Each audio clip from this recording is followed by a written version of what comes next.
नमस्कार विद्यार्थी मित्रांनो, मी सौ कल्पना पाटील मॅडम, उपशिक्षिका KL पोंदा हायस्कूल डहाणू, जिल्हा पालघर.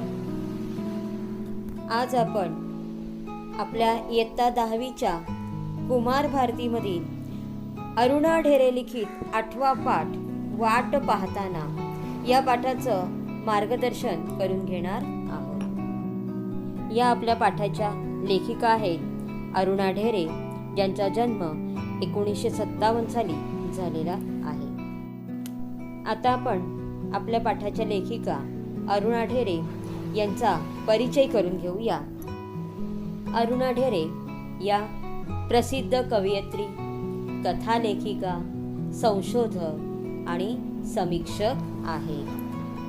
त्यांनी कथा, कादंबरी, ललितलेख, आस्वादक समीक्षा, संशोधनपर लेखन असे वेगवेगळं लेखन त्यांनी केलेलं आहे. काव्यात्मकता आणि मानवी नात्यांचा शोध ही त्यांच्या ललित साहित्याची वैशिष्ट्ये आहेत. त्यांचे प्रारंभ, यक्षरात्र, मंत्राक्षर, निरंजन, जावे जन्माकडे हे कविता संग्रह प्रसिद्ध आहेत. कृष्ण किनारा, अज्ञात झऱ्यावर हे कथासंग्रह त्यांचे प्रसिद्ध आहेत. रूपोत्सव हा स्फुट लेखसंग्रह, मैत्रेयी ही कादंबरी, नागमंडल, लोकसंस्कृतीची रंगरूपे, विस्मृतिचित्रे हे संशोधनात्मक समीक्षात्मक लेखन त्यांचं प्रसिद्ध आहे. आता आपण पाठाची मध्यवर्ती कल्पना म्हणजेच प्रस्तावना आपण पाहायची. प्रत्येक व्यक्तीच्या आयुष्यात कशाची ना कशाची तरी वाट बघणं ही अटळ गोष्ट असते. प्रस्तुत पाठात लेखिकेने वाट पाहणे या गोष्टीचा अनेकविध पैलू उलगडून दाखवले आहेत. वाट पाहणे हा अनुभव कधी सुखद तर कधी दुःखद असू शकतो.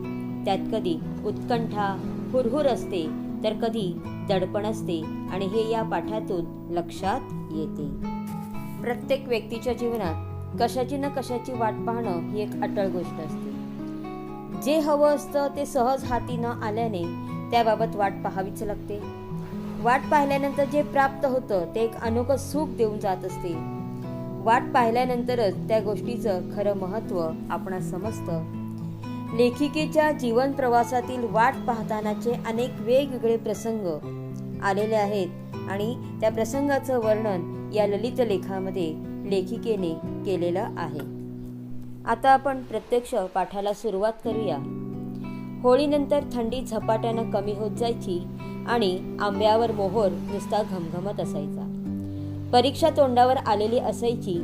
मोकळ्या अंगणात अंथरुणं पडायची ती सुट्टी लागल्यावर. पण मार्च एप्रिलमध्ये आम्हाला गॅलरीत झोपायला मिळायचं. लेखिका वाट पाहणे याविषयी विविध पैलू उलगडून दाखवताना सुरुवातीलाच त्या म्हणतात की आम्ही वाट कशाची पाहायचो तर होळी संपली की हळूहळू थंडी कमी होते आणि त्याचवेळी आंब्यावर मोहर लागलेला असतो आणि मोहरचा जो सुगंध आहे तो सुगंध सर्व ठिकाणी पसरायचा. त्याचवेळी परीक्षा देखील जवळ आलेली असते, तोंडावर आलेली असते. तोंडावर येणे म्हणजेच काय, जवळ येऊन ठेपलेली असते आणि उन्हाळा सुरू झालेला असतो. म्हणूनच परीक्षा संपल्यानंतर सुट्टी लागली की लेखिका म्हणतात की मार्च एप्रिलमध्ये आम्हाला गॅलरीत झोपायला मिळायचं आणि त्याची वाट आम्ही पाहत असतो. रात्रीचे मौगार हात अंगावर फिरायला लागले की झोपेची गडद चाहूल यायची. डोळे मिटताना मनात एकच संदेश जागावायचा, उद्या कोकिळीचं कुहू ऐकू येईल का, बघू हं. पहाटे पहाटे गाढ झोपेत असतानाच तो कुहू कुहू आवाज कानावर यायचा आणि त्या आवाजाची वाट पाहण्याचं सार्थक होऊन जायचं. गॅलरीत झोपायला मिळाल्यानंतर रात्रीचे मौगार हात अंगावर फिरायला लागायचे आणि गडद झोपेची चाहूल लागायची. पण डोळे मिटत असतानाच एक मनामध्ये संदेश, विचार यायचा की आपल्याला कोकिळीचं कुहू कुहू ऐकू येईल का. पहाटे गाढ झोपेत असताना तो कोकिळेचा छानसा आवाज कुहू कुहू तो मात्र नक्की कानावर यायचा आणि लेखिका म्हणतात की कुहू कुहू या आवाजाची वाट पाहण्याचं सार्थक होऊन जायचं, म्हणजेच धन्यता वाटायची. सुट्टीची वाट पाहणं तर तेव्हापासून सुरू झालेलंच असायचं. अभ्यासाचा आळस नसायचा, पाठांतर आवडायचं. नेमलेली पुस्तकं गोष्टीच्या पुस्तकांइतकीच परत परत आवडीनं वाचली जायची. पण अभ्यासाचं वही पुस्तक जरा बाजूला झालं रे झालं की सुट्टीची आठवण उसळी मारून वर यायची. ते अंगणातलं हजारी मोगऱ्याचं झाड, शनिवार वाड्यात सकाळी सकाळी जाऊन वेचून आणलेली बकुळीची फुलं, माठातलं वाळा घातलेलं पाणी, आई आत्यांची कुरडया पापड्यांची घाई, अंगणभर पडणारी वाळवणं, कैरीची डाळ आणि पणं, कधीमधी घरची परवानगी मिळाल्यावर चोखायला मिळणारे बर्फाचे गोळे, उसाचा ताजा रस आणि मुख्य म्हणजे खूपच खूप गोष्टीची आणि कवितांची नवी पुस्तकं. सुट्टीची किती वाट पाहत असू आम्ही. शालेय जीवनामध्ये सुट्टीची वाट बघणं कसं असतं याचं वर्णन करताना त्या म्हणतात की परीक्षा तोंडावर आल्या की सुट्टीची वाट पाहणं आमचं सुरू व्हायचं. अभ्यासाची वह्या पुस्तकं बाजूला झाली की सुट्टीची खूप आठवण आम्हाला व्हायची. सुट्टीत नुसती धमाल असायची. अनेक आठवणी या सुट्टीच्या आहेत. त्या आठवणी म्हणजेच अंगणामधलं हजारी मोगऱ्याचं झाड. हजारी मोगरा म्हणजे अनेक फुलांचा गुच्छ असलेलं मोगऱ्याचं झाड. त्यानंतर शनिवार वाड्यात सकाळी सकाळी जाऊन वेचून आणलेली बकुळीची फुलं, माठातलं वाळा घातलेलं पाणी. वाळा म्हणजे एक औषधी वनस्पती आहे जी गर्दी करून घातलेला एक वेडासारखा तो असतो. ती वाळा, असं वाळा घातलेलं पाणी, आई आत्यांची कुरडया करण्याची घाई, अंगणभर पडणारी वाळवणं. वाळवणं म्हणजेच की वाळवण्यासाठी उन्हात घातलेलं धान्य, इतर पदार्थ म्हणजे वाळवणं, कैरीची डाळ आणि पणं.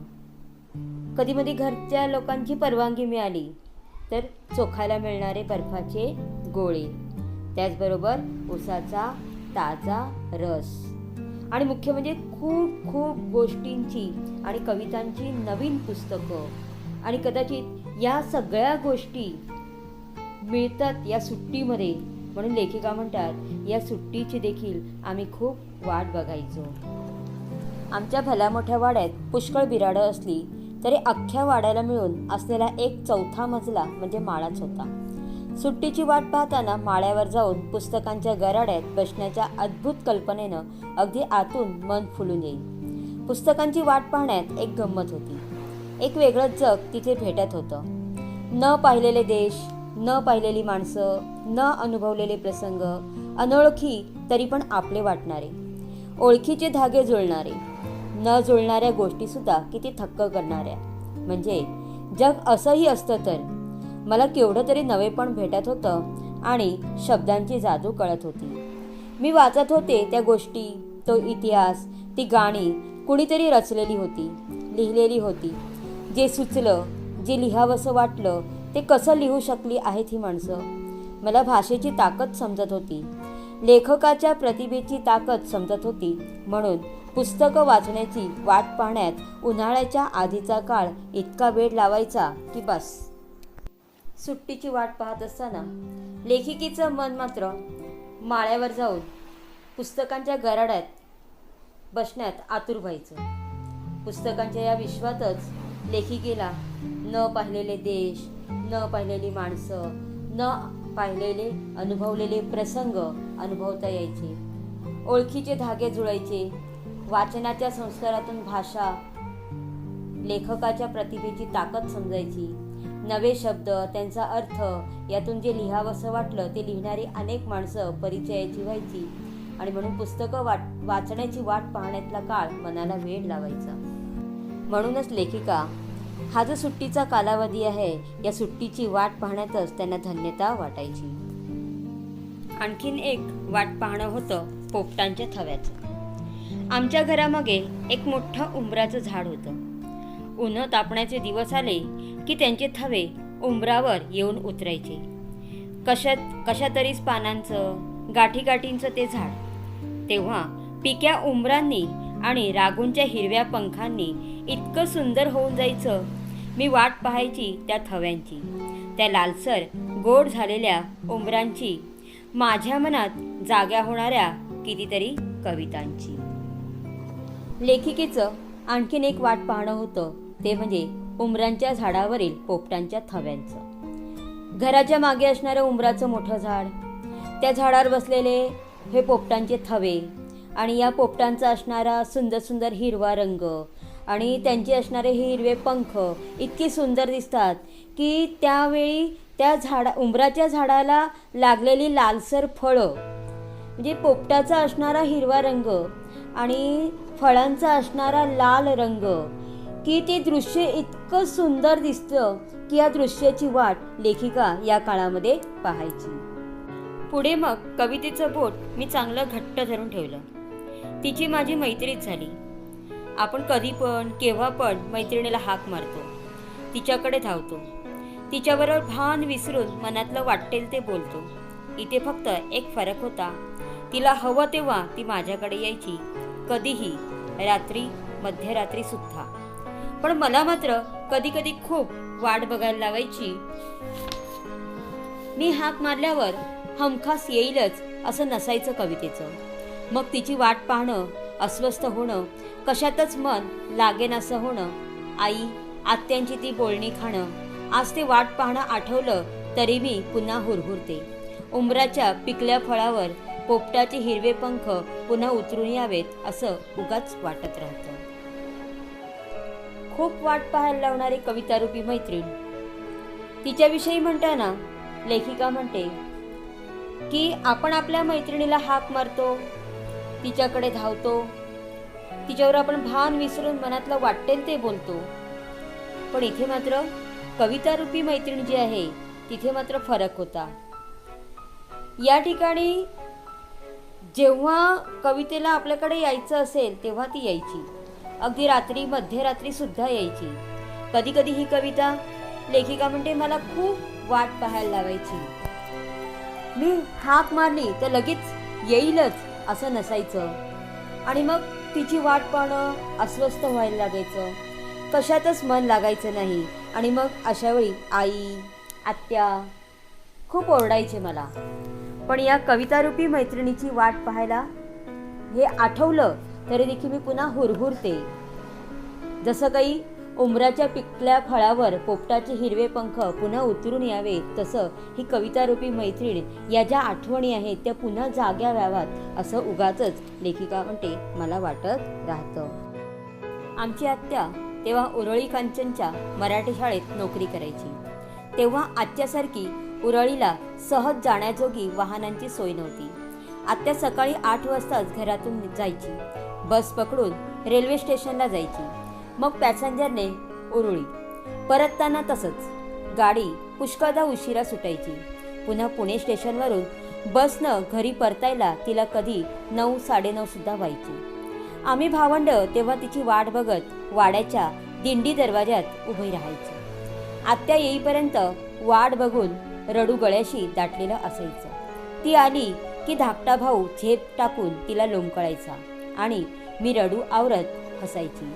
सगळा शोष निपटून तिच्या जवळ येण्यानं शांत वाटायचं. तिला नोकरी करणं भाग होतं आणि आमचं वाट पाहणं अटळ. आज हे समजणं, पण तेव्हा जीव नुसता फुटून जायचा. कसली कसली भीती वाटत राहायची. उरळी कांचनच्या मराठी शाळेत नोकरी करणारी लेखिकेची आत्या, तिची वाट पाहणं किती भीतीदायक, कष्टदायक होतं याविषयी सांगताना त्या म्हणतात, लेखिकेची आत्या उरळी कांचनच्या मराठी शाळेत नोकरी करायची. खरं म्हटलं तर आत्यासारखं उरळीला सहज जाण्यासाठी येण्यासाठी वाहनांची सोय नव्हती. आत्या सकाळी 8 वाजताच घरातून निघायची, बस पकडून रेल्वे स्टेशनला जायची, मग पॅसेंजरने उरळीला जायची. परतताना तसाच प्रवास असायचा. कधी कधी गाडी उशिरा सुटायची आणि म्हणूनच पुणे स्टेशनवरून बसनं घरी परतायला तिला कधी कधी 9, 9:30 सुद्धा व्हायचे. आणि म्हणूनच सगळी भावंड तिची वाट बघत वाड्याच्या दिंडी दरवाज्यात उभी राहायची. दिंडी दरवाजा म्हणजे मोठ्या दरवाजाला असलेला लहान दरवाजा. या दरवाजाजवळ लेखिका व तिची भावंड आत्याची वाट बघत उभी असतात. आत्याला नोकरी करणं भाग होतं आणि भावंडांनी वाट पाहणं अटळ सत्य. आत्या आल्यावर भावंडांना जवळ घ्यायची आणि वाट पाहण्यातली सारी तगमग क्षणार्धात शांत होऊन जायची. तिला उशीर झाल्यामुळे ती येईपर्यंत एक अनामिक भीती मनामध्ये असायची आणि म्हणूनच वाट पाहण्याचा हा जो अनुभव आहे तो लेखिका म्हणतात अगदी व्याकुळ करणारा असायचा. अलीकडे एक सुरेख परदेशी सिनेमा पाहिला, चिनी cinema. Postman in the mountain हे त्याचं नाव. पहाडी प्रदेशामधला एक जुना पोस्टमन आजारी पडतो म्हणून त्याच्या जागी त्याच्या मुलानं काम करायचं ठरतं. मुलगा काही फारसा उत्सुक नसतो त्या कामाला, पण शेवटी पत्रांचा थैला पाठीवर घेऊन वडिलांबरोबर कामाची माहिती करून घेण्यासाठी निघतो. वाहनांची सोय नसलेल्या लहान लहान वाड्या वस्त्या पायी चालत हिंडायच्या हे वाटतं तितकं सोपं काम नव्हतं. पुढे लेखिकेने एक चिनी सिनेमा ज्याचं नाव आहे पोस्टमन इन द माउंटन या चित्रपटातली वाट पाहण्याचं जे विदारक वास्तव आहे, या वास्तवाचं चित्रण म्हणा किंवा लेखन या कथेच्या माध्यमातून आपल्याला लेखिकेने सांगितलेलं आहे. अतिशय सुंदर असणारा हा सिनेमा ज्याचं नाव आहे पोस्टमन इन द माउंटन. या सिनेमातला जो पोस्टमन आहे तो आजारी पडतो आणि म्हणून त्याच्या जागेवर त्याच्या मुलाने काम करायचं ठरवलं. मुलाला काही जास्त काही आवडत नाही हे काम, पण वडिलांबरोबर कामाची माहिती करून घेण्यासाठी तो निघतो. वाहनांची सोय नसलेल्या लहान वस्त्या वाड्या त्या ठिकाणी पायी चालत हिंडावं लागतं. हे वाटतं तितकं सोपं काम नव्हतं, तरी देखील तो करायला तयार झालेला होता. त्या वस्तीवर दोघं बापलेक येतात. तिथे एका झोपडीशी एक अंध म्हातारी बसलेली असते. पोस्टमन आल्याचं तिला बरोबर समजतं. ती आनंदून जाते. पत्र हातात घेऊन ती स्पर्शानं त्याचा आनंद भोगते. पोस्टमनलाच ते वाचायला सांगते. म्हातारीच्या मुलानं तिला पाठवलेलं ते पत्र असतं. त्यानं आपल्या आईची खूप प्रेमानं विचारपूस केलेली असते. तिला घेऊन जायला तो लवकरच येणार असल्याचं त्यानं लिहिलेलं असतं. ते सगळं ऐकताना म्हातारीच्या तोंडावर खूप समाधान पसरतं. पोस्टमन आणि त्याचा मुलगा एका वस्तीवर येतात. एका झोपडीशी एक अंध म्हातारी बसलेली असते. पोस्टमन आल्याचं तिला समजतं. तिला आनंद होतो. तिच्या हातात पोस्टमन पत्र देतो. तिला खूप आनंद होतो. मुलाचं आलेलं पत्र ती पोस्टमनलाच वाचायला सांगते. मुलाने पत्रामध्ये खूप प्रेमाने विचारपूस केलेली असते. तिला लवकरच घरी घेऊन जाणार आहे असं लिहिलेलं असतं आणि हे सगळं ऐकताना म्हातारीच्या तोंडावर खूप समाधान पसरलेलं असते.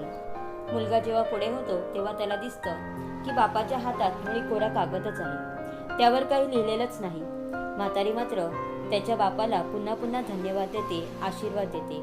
तिथून लांब आल्यावर मुलाला बाप सांगतो की ती म्हातारी आपल्या दूर गेलेल्या मुलाची वाट पाहत आहे. त्याच्या पत्राची, त्याच्या येण्याची वाट पाहते आहे. तिचा मुलगा कधीच तिला पत्र लिहित नाही, तिची चौकशी करत नाही, पण तिचं वाट पाहणं पोस्टमनला मात्र सहन होत नाही. त्या म्हातारीला आनंद वाटावा म्हणून दरवेळी पोस्टमॅन मनानंच कोरपत्र वाचत आलेला असतो आणि म्हातारीचे शेवटचे दिवस त्यामुळे समाधानात चाललेले असतात. आता त्याच्या तरुण मुलानं त्याची जागा घेताना हेच नाटक पुढे चालवायचं आहे. पोस्टमन जेव्हा पत्र वाचत असतो तेव्हा त्या मुलाला दिसतं की आपल्या बाबाच्या हातात कोरा कागदच आहे, त्याच्यामध्ये काहीही लिहिलेलं नाही आहे. पण म्हातारी मात्र त्या पोस्टमॅनला पुन्हा पुन्हा धन्यवाद देते, आशीर्वाद देते. तिथून लांब गेल्यावर मुलाला बाप सांगतो की ही जी म्हातारी आहे आपल्या दूर गेलेल्या मुलाची वाट पाहते, त्याच्या येण्याची वाट पाहते, पण मुलगा कधीच तिला पत्र लिहत नाही, तिची चौकशी करत नाही आणि तिचे हे जे वाट पाहणं आहे ते मात्र पोस्टमॅनला सहन होत नाही. या म्हातारीला आनंद मिळावा आणि म्हणून दरवेळी आपल्या मनानंच कोरपत्र हा पोस्टमन वाचत आलेला असतो. म्हातारीचे शेवटचे दिवस सुखा समाधानात जावे आणि याकरता तो ही भूमिका वठवत असतो. आता त्याच्या तरुण मुलाने देखील त्याची जागा घेताना हेच नाटक पुढे चालवायचं आहे. पोस्टमन इन द माउंटन या चित्रपटातला थोडासा भाग जो आपल्या कथेत आहे तो आपण या ठिकाणी पाहूया. पोस्टमन आपल्या मुलाला आणि लाडक्या कुत्र्याला घेऊन दरीखोऱ्यात फिरत असतो. एके ठिकाणी तो थांबतोय आणि वाट वाकडी करून मुलाला घेऊन एका वस्तीवर येतोय. मुलगा त्याला विचारतोय की तू तिकडे कशासाठी निघाला आहेस, पण तो मागे यायला सांगतो. आपल्या कुत्र्याला तो हाक मारतो सुद्धा आणि ते दोघं निघतात. नेहमीचा रस्ता सोडून वेगळ्या वाटेने एका बाजूला येतात. वर एक म्हातारी पोस्टमनची वाट पाहत असते. अंगणात पोस्टमन आल्याची चाहूल तिला बरोबर लागते. तिला दिसत नाही, पण चाहूल लागली व तिने पोस्टमनला जवळ बसायला सांगितले. पोस्टमनचा तरुण मुलगा अंगणात उभा असतो. त्याला माहीत नसते म्हातारी अंध आहे. आपल्या मुलाची वाट पाहत असते. तसा तो म्हातारीकडे व बापाकडे बघत उभा राहतो. पोस्टमन आपल्या खिशातून एक पत्र काढून त्या वृद्ध महिलेच्या हातात देतो. आपल्या मुलाचे ते पत्र हृदयाशी कवटाळून धरते ती म्हातारी. मुलगा हे सगळं पाहतोय. म्हातारी या पत्रावर प्रेमाने हात फिरवून जणू काही मुलाच्या स्पर्शाचा आनंद घेत असते. मुलगा हे पाहतो, बाप फक्त पोस्टमन नाही तर त्याने काही खूप माणसं जोडलेली आहेत. दऱ्याखोऱ्यातून वाट काढताना ही माणसे मुलाला देखील जोडायची आहेत. दोघांच्याही गप्पा सुरू झालेल्या आहेत आणि हा मुलगा ते दृश्य पाहतोय की आपले वडील किती छान पद्धतीने लोकांशी वर्तन व्यवहार करतात, माणसं जोडण्याचं काम करतात, हे ते या ठिकाणी या दृश्यातनं त्याला दिसतंय. म्हातारी पत्राचा लखोटा खोलते.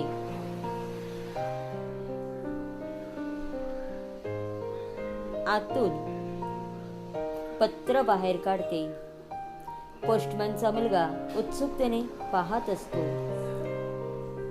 एका कोऱ्या कागदाच्या मध्ये एक नोट ठेवलेली असते. ती नोट व्यवस्थित घडी घालून आपल्या खिशात ठेवते आणि ते पत्र पोस्टमनला वाचायला देते. कोरं असते ते. पोस्टमन ते पत्र हातात घेतो आणि मनानेच ते वाचायला घेतो. त्या मुलाने चौकशी केलेली असते, प्रेमाने विचारपूस केलेली असते. तो तिच्यासाठी पत्र पाठवत असतो. तो लवकरच तिला न्यायला येणार असतो असे पोस्टमन खोटच वाचत असतो.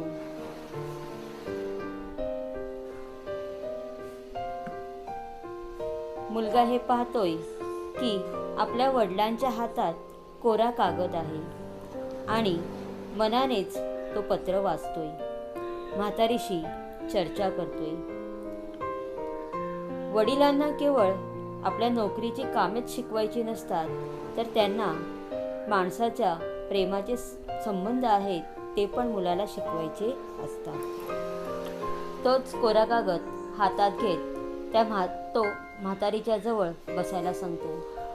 तेच कोरे पत्र त्या मुलाला देखील वाचायला सांगतो.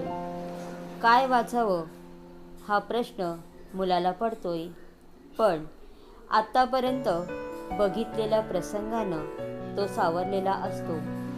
तोही मनानेच पत्र वाचायला सुरुवात करतो. तो तेवढा सावरलेला नाही, सरावलेला नाही. त्याचे काही शब्द चुकतात. म्हातारीला वाईट वाटतं. त्यांची भाषा आपल्याला समजत नाही, पण भावना निश्चितच आपल्याला कळतात. या चित्रपटातील म्हातारीच्या चेहऱ्यावरच्या वेदना दिसतात. वडील सांगतात, असे करू नकोस. वाट पाहण्याचा तिचा काळ तो सुखाचा बनवू शकतो. फार याला प्रयत्न करावे लागत नाहीत. तिच्या यातना आपण कमी करू शकतो. मुलगा सावरतो. त्या वृद्ध महिलेला तो आनंदी करतो. पत्र वाचून संपल्याचं तो सांगतो आणि तेच कोरं पत्र हा मुलगा त्या लखोट्यात बंद करून त्या वृद्ध महिलेच्या हातात देतो आणि अत्यंत प्रेमाने तो त्या वृद्धेचा निरोप घेतो. आता त्याला हे उमगलेलं असतं की वडिलांनी माणसं जोडलेली आहेत, त्यांचं दुःख कमी करण्याचा प्रयत्न केलेला आहे. आपले वडील इतक्या प्रेमाने करतात की ते आपल्याला पुढे चालवायचं आहे, तो वारसा पुढे चालवायचा आहे हे त्याला समजतं आणि ते तिथून त्या वृद्धेचा निरोप घेतात. ती वृद्ध महिला त्या पोस्टमनला मुलाला पोट भरून आशीर्वाद देते आणि आनंदाने तिचा निरोप घेतात. तिथून निघताना या मुलाला तो पोस्टमन सगळी हकीकत सांगतोय की या महिलेचा मुलगा तिला कधीच पत्र पाठवत नाही, तरी देखील आपण आपल्या पद्धतीने तिची वाट पाहणं सुखकारक करू शकतो. शहरगावी राहणाऱ्या मुलांची पत्र हाच म्हातारीच्या जगण्याचा एकमेव आधार आहे हे ओळखलं आहे त्या प्रौढ समंजस पोस्टमन. तो नुसता पत्र पोहोचवणारा सरकारी नोकर नाही, तो माणूस आहे, भला माणूस. आपल्या तरुण मुलाला तो केवळ पहाडातला वाटा आणि खेडी दाखवत नाही, तो त्याला माणसं दाखवतो आहे, माणसांपर्यंत पोहोचवण्याचे पूल दाखवतो आहे. म्हातारीची वाट पाहणं सुखाचं करण्याची रीत त्यानं मुलाला समजावली आहे. दूर गेलेल्या मुलाची, त्याच्या पत्राची, त्याच्या येण्याची वाट पाहणारी एक अंध आई व आईची अजिबात काळजी नसणारा बेफिकीर मुलगा या चित्रपटात आहे. आईला कधीही पत्र न लिहिणाऱ्या, आपुलकीने चौकशी न करणाऱ्या मुलाची आई आतुरतेने वाट बघत आहे आणि हा पोस्टमन या खोटं पत्र वाचून दाखवत त्या वाचनाने म्हातारीचे शेवटचे दिवस समाधानात घालवत आहे. निस्वार्थपणे म्हातारीचं वाट पाहणं सुखावह करण्यासाठी ची धडपड पोस्टमननं केलेली आहे.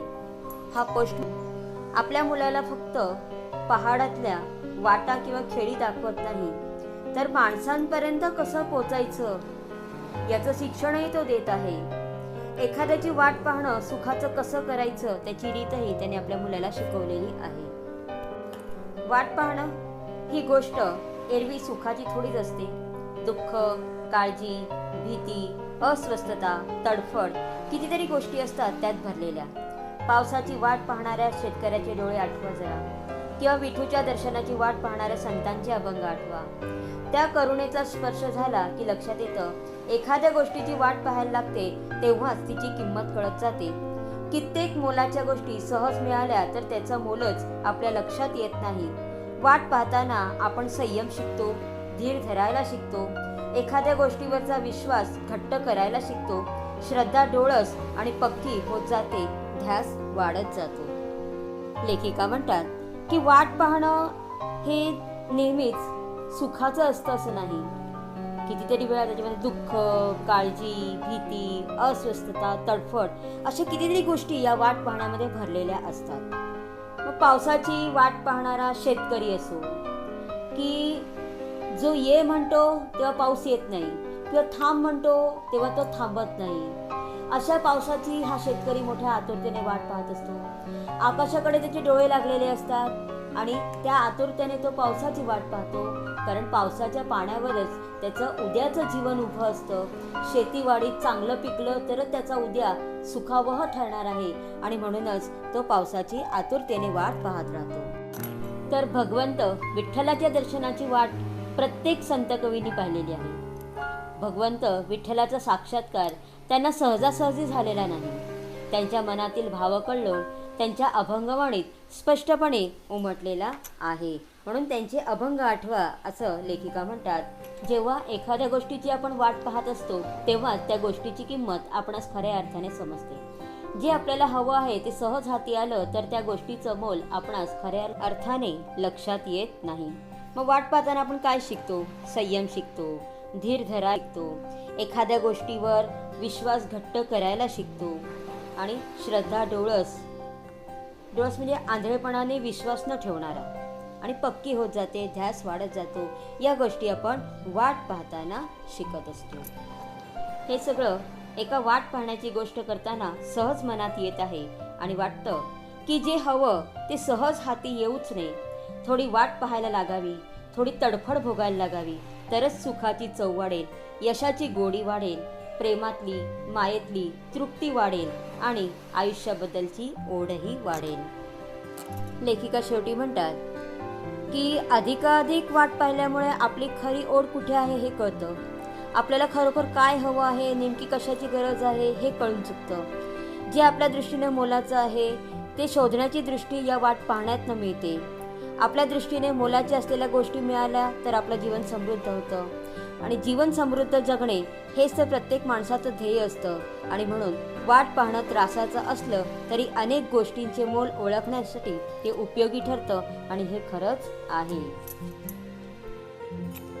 हा पाठ शिकताना आपल्याला काय संदेश मिळतो तर आयुष्यात कोणतीही गोष्ट आपल्या इच्छेप्रमाणे घडत नसते. वाट पाहण्यातला आनंद आणि दुःख याच्या दोन्ही भावना आहेत त्या सकारात्मकतेने आपण पाहिल्या पाहिजेत. तसेच इतरांच्या आनंदासाठी माणुसकीच्या भावनेतून उदारपणे जे करता येईल ते केलं पाहिजे. आपण जगताना इतरांचं आयुष्य समृद्ध करू शकतो. इतरांच्या आयुष्यात छोट्याशा कृतीतून समाधान आनंद आणू शकतो, दुःख कमी करू शकतो. सकारात्मकतेने जगा हाच संदेश जणू काही हा पाठ आपल्याला देत आहे. हा पाठ तुम्हाला समजला असेल बाळांनो. धन्यवाद.